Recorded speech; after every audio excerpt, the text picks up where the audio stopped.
oras na to alam kong binabalot ka ng kalungkutan, dahil paulit-ulit na naaalala mo ang ating mga harutan. Pinagsaluang kaligayahan, mga kulitan, mga kwentuhan. Patawad kung yakap mo lang ngayon ay ang aking paboritong unan. Kung tutuusin, ako ang dapat magpasalamat na yun, dahil ika'y nanatili sa aking tabi sa loob ng 4 na taon. Puro pagmamahal, laging nakasuporta sa'yo sa lahat ng gusto mong gawin. Pinangako kong di kita iiwan, at alam ko naman na ganun ka rin. Di ko man natupad ang lahat ng mga plano na dapat ating gagawin. Kahit wala na ako sa tabi mo, sana lahat ng yun ituloy mo pa rin. Miss ko na yung luto mong masarap, lagi kong kinatatakaman yung pag-i-edit mo. Kahit wala na ako, sana mas lalo mong galingan. Alam ko na takot ka mag-isa, dahil sanay ka na nandyan ako. Kahit hindi mo ko maramdaman, nandirito ako nakayakap sa'yo. Lagi pa rin kitang gagabayan, kahit saang lugar ka mapunta. Papatunayan ko yung huling salitang sinabi ko, yung mahal kita. Mahal,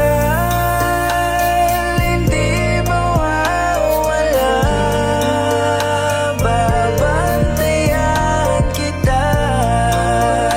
Ako'y saglit lang na magpapahinga.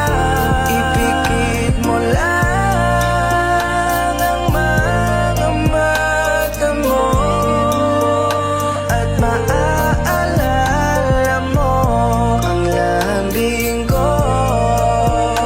Tumingin ka sa langit, nandun Alam ako. mo ba, ikaw yung nagturo sa akin na magmahal ng ganito. Sobrang namimiss ko na yung mga lambing mo. Mahal ko kung naririnig mo. Pakiusap, huwag kang maguluhan. Loob mo'y mas lalo mong tatagan. Sana sa awit na to ay maramdaman mong sinasabi kong kaya mo yan. Alam kong makakabangon ka rin sa paglipas ng maraming taon, pero yung mga ala-alang iniwan natin ay lagi pa rin nandoon. Sa ngayon ay nahihirapan ako pag nakikita ka na mahina. Huwag kang mag-alala, tama ang iyong sinabi. Tayo ay muling magkikita sa kabilang buhay. Hindi magbabago ang nadamang pagmamahal. Hihintayin kita sa langit, dahil gusto ko dito tayo magpakasal sa harap ni Ama. Tutuparin natin ang mga pinlano natin sa lupa, pero ngayon manatili ka muna dyan, at ako muna ang mauuna. Mahal din kita, oo, pangako nandito lamang ako sa tabi mo. Kasama ko na ang Panginoon, wag mo nang hintayin ang pagbabalik ko. Lagi pa rin kitang gagabayan, kahit saang lugar ka mapunta. Papatunayan ko yung huling salitang sinabi ko, yung mahal kita. Mahal,